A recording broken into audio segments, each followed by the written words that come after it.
warahmatullahi wabarakatuh to all of you. This is Sajid sir from Ideal Institute. Welcome back to my channel.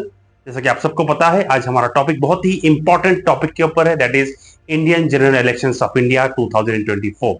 जैसा कि आप सबको पता है, हर तरफ इलेक्शंस की हवा चल रही है, हर इलेक्शंस की बातचीत चल रही है और सब अपने अपने वोट भी दे रहे हैं, क्योंकि ये जो इलेक्शन है टोटल 7 फेजेस में डिस्ट्रीब्यूटेड है और तकरीबन 3 फेजेस के मुकम्मिल हो चुके हैं।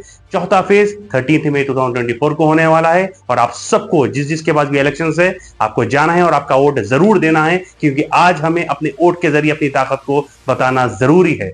और 13 मई के दिन जो हैदराबाद कॉन्स्टिट्यूंसी में जो वोट डालने जा रहे हैं, मैं उनसे गुजारिश करूंगा कि आप अपने वोट को सही वोट अपना वोट को बांटे मत। AIMIM के बैरिस्टर असदुद्दीन ओवैसी साहब को आप वोट देकर भारी अक्सरियत से उनको जिताएं, जैसे हमेशा आप जिताते हैं, क्योंकि एक वाहिद एक ऐसी लीडर हैं जो जब कभी भी मुसलमानों के ऊपर कोई भी बड़ी प्रॉब्लम आती है या कोई भी एंटी मुस्लिम रूल्स और पॉलिसीज बनते हैं तो पहली आवाज हैदराबाद से उन्हीं की तरफ से आती है।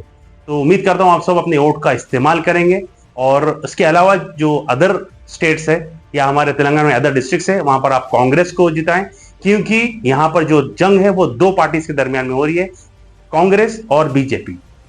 कांग्रेस लीड कर रही है इंडिया अलायंस को, जैसा कि आपको पता है कि इंडिया का फुल फॉर्म है Indian national developmental inclusive alliance, और जिसको लीड कर रही है कांग्रेस पार्टी, और NDA जिसको लीड कर रही है बीजेपी, जिसका फुल फॉर्म है नेशनल डेमोक्रेटिक अलायंस, जिसमें तकरीबन इंडिया अलायंस में 26 पार्टीज है और उसमें 38 पार्टीज है।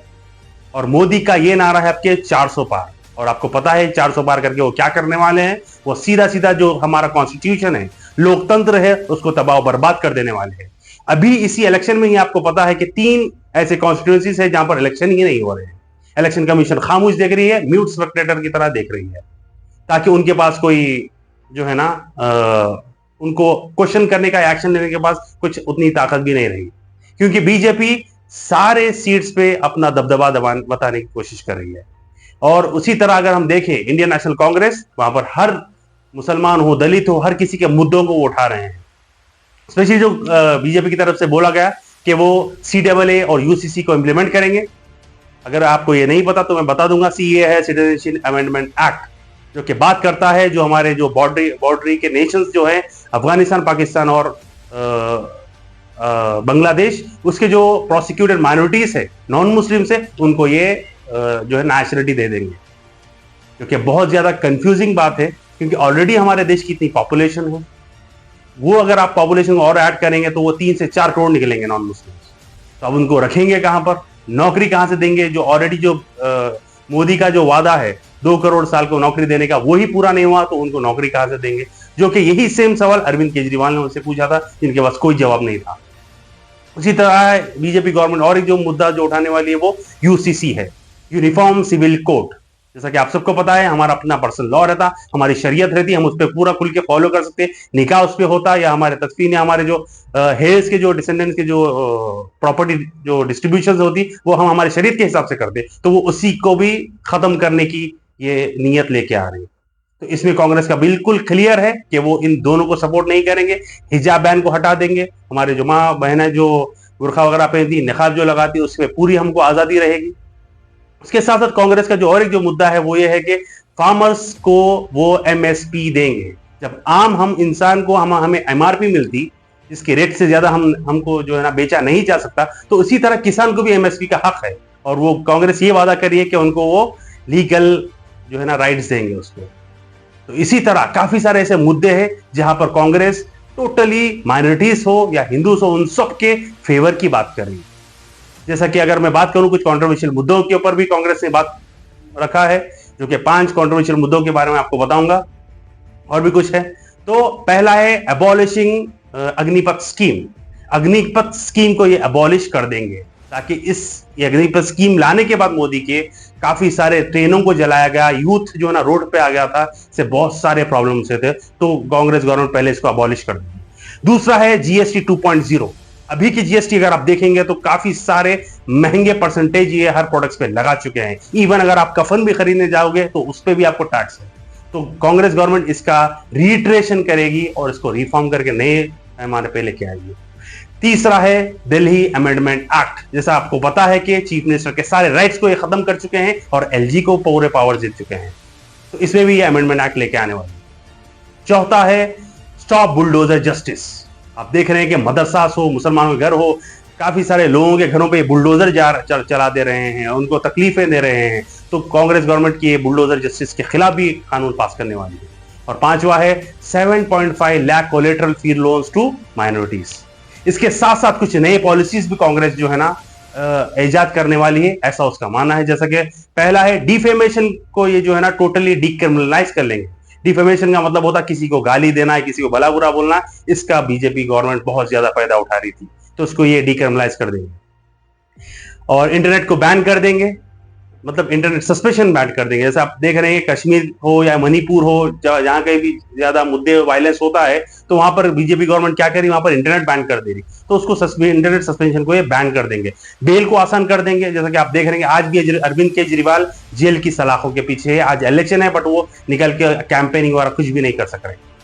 ये आप पार्टी वगैरह जितने भी सेक्युलर माइंडेड पार्टी है पूरे अलायंस का ही हिस्सा है, तो कांग्रेस ही नहीं बल्कि इनके अलायंस के भी जितने जो पार्टी है, हमारा कर्तव्य है कि हम सब इनको सपोर्ट करें। इसके साथ साथ और एक जो बेहतरीन ये पॉलिसी के ऊपर जो बात करें वो है सारे पार्लियामेंट्री डिफेक्शन को ये डिस्क्वालीफाई कर देंगे। जैसा कि एक एमपी या एक से ज्यादा एमपी जब पार्टी बदलते हैं तो उसको टोटली डिस्क्वालीफाई कर दिया जाएगा। और एक जो पॉलिसी की जिसकी इन्होंने बात की, नेशनल सिक्योरिटी एजेंसी हो या पुलिस इन्वेस्टिगेशन हो या इंटेलिजेंस हो, इन तीनों को भी पार्लियामेंट से सपुत्र कर देंगे, पार्लियामेंट के अंडर कर देंगे। मतलब आज के टाइम में जो हम देख रहे हैं ईडी, सीबीआई या दूसरे जितने भी एजेंसीज है जो जाके इनकी अपोजिशन पार्टी को जो है ना परेशान कर दिया जाता, इनके घरों पे रेड कर दिया जाता, ये आगे चल के नहीं होगा। तो ऐसा मान लीजिए कि इनके जितने भी पॉलिसीज है कांग्रेस के आम आदमी के हित में है और फार्मर्स के हित में है और माइनॉरिटीज के हित में है। इवन बीजेपी का यह भी मानना है कि ये सारे रिजर्वेशन को, ट्राइबल को खत्म कर देंगे। तो यहां पर जो एक सेवियर के रूप में हम मानते हैं कि कांग्रेस भी हमारे साथ जो है ना एक शील्ड की तरह नहीं रहती, बट एटलीस्ट इस वक्त हमको उस पार्टी को देखना है जो हमारे साथ एटलीस्ट ठहरे हुई है, जो हमारे साथ स्टैंड ले रही। और इसके साथ साथ इंडियन नेशनल कांग्रेस के बहुत सारे मैनिफेस्टोज भी है। अगर आप मैनिफेस्टोज अगर देखेंगे तो इकोनॉमी से रिलेटेड है और हेल्थ एंड एजुकेशन से रिलेटेड बहुत सारे हैं, लेकिन उसमें से जो मुझे पसंद आए वो है सिटीजन बेनिफिट से रिलेटेड, जो कि हर सीनियर सिटीजन को ये हर महीना 1000 रुपए देंगे। और उसके साथ साथ महालक्ष्मी स्कीम के टुवर्ड्स गरीब और गरीब महिलाओं को ये 1 लाख रुपए का सपोर्ट देंगे। और उसके साथ साथ महालक्ष्मी स्कीम के टुवर्ड्स गरीब और गरीब महिलाओं को ये 1 लाख रुपए का सपोर्ट देंगे। और इसके साथ साथ जो अप्रेंटिसशिप होती, जो इंटर्नशिप होती, जो जरूरी है डिग्री होने के बाद या डिप्लोमा होने के बाद, हर यूथ को 1 साल गवर्नमेंट में जो है ना जॉब मिलने का ऑफर मिलेगा। और इसके साथ साथ बहुत सारे ऐसे जो है ना स्कीम्स है इंडिया अलायंस के जो कि आम जनता के फेवर में है। और मोदी के अगेंस्ट अगर हमको होना है तो हम सबको उसके खिलाफ वोट देना है। और आप शुरू से देख रहे हैं जो मोदी का जो शुरू से जो मेंटालिटी रही 2014 में मेक इन इंडिया, अब की बार मोदी सरकार करके जो है ना लोगों को भटकाया, but we did not get any schemes. रोजगार नहीं मिला, गरीबी जो है ना बढ़ते गई। ये सिर्फ और सिर्फ मुसलमान के खिलाफ ही नहीं, बल्कि अगर आप देखेंगे तो हर किसी के खिलाफ है, ताकि महंगाई का जो मुद्दा रहता वो सिर्फ और सिर्फ मुसलमान ही प्रोडक्ट्स नहीं खरीदते, इसके साथ साथ बहुत सारे अदर रिलीजन भी रहते। जीएसटी का इम्प्लीमेंटेशन हो, नोटबंदी का मसला हो, हर मुद्दों पे हर पार्टी और हर लोग इसके खिलाफ है। तो अब देखना है कि किस तरह आम जनता, स्पेशली मैं सारे माइनॉरिटी से गुजारिश करूंगा कि निकले, और एक वोट ही एक हमारा राइट है जिससे हम बता सकते हैं कि हमारा पावर क्या है। और जो पॉलिटिकल पार्टीज जो आज इतना डिमांड कर रही और अपने आप को जो है ना हर चीज समझ रही, ये सिर्फ और सिर्फ हमारे वोट के बदौलत ही वहां उस सीट्स पे जाकर वो बैठे हुए हैं। और उसके साथ साथ अगर आप देखेंगे जो सत्यपाल है जो कि एक्स गवर्नर रह चुके हैं, उनका भी ये मानना है कि सारे एग्जिट पोल्स ये बता रहे हैं कि इस बार मोदी सरकार 200 सीट्स भी क्रॉस नहीं करने वाली है। इसके साथ साथ ये इतना डिफेम इसका हुआ क्यों बीजेपी का, अगर आप गौर करेंगे तो आप देखिए कि प्रज्वल रेवन्ना का जो केस है जिसमें एक पेनड्राइव मिली जिसमें 3000 से ज्यादा अश्लील वीडियोस, जिसको मोदी जी सपोर्ट करे, जिसके बारे में जाके गली गली जाके जो है ना ये कैंपेनिंग करे एक रेपिस्ट पे, सिर्फ मसला यही नहीं थमता, अगर आप और भी देखें, बृजभूषण सिंह का आप देख लीजिए, जो महिलाएं, पहलवान महिलाएं हैं, वो भी जब प्रोटेस्ट करने लगी तो वहां पर भी उन्होंने क्या किया, लाठी चार्ज। शाहीन बाग की महिलाओं के लिए क्या किया, लाठी चार्ज, कैनन, और सारे जो है ना बच्चों को जेलों में डाला गया। तो सिर्फ और सिर्फ इनके पास यही एक मुद्दा है कि लोगों को जो है ना डिक्टेटरशिप की तरफ ये लेके जा रहे हैं। तो इस बार हमको सोच और समझ के जो है ना अपना वोट का इस्तेमाल करना है। हमारे वोटों को बांटना नहीं है, because specially minorities are the king, specially मुसलमान तो किंग है वोट्स में, क्योंकि ये तकरीबन 17 करोड़ की हमारी आबादी है। और हम देखें कि इस तरह अदर इंस्टीट्यूशन भी जो है ना हमारे खिलाफ काम करी। तो हम सबको एक होना है और जिस जिस भी फेसेस में हमारे वोट से जाके जरूर डालना है। और यही था कुछ इलेक्शन से रिलेटेड कुछ बातें जो आप सबको बताना था। उम्मीद करता हूं ये वीडियो पसंद आया तो जरूर लाइक और कमेंट करें और यूट्यूब पे हमें सब्सक्राइब करें। मिलते हैं हमारे अगले वीडियो में। टिल देन टेक केयर, फी अमानिल्लाह।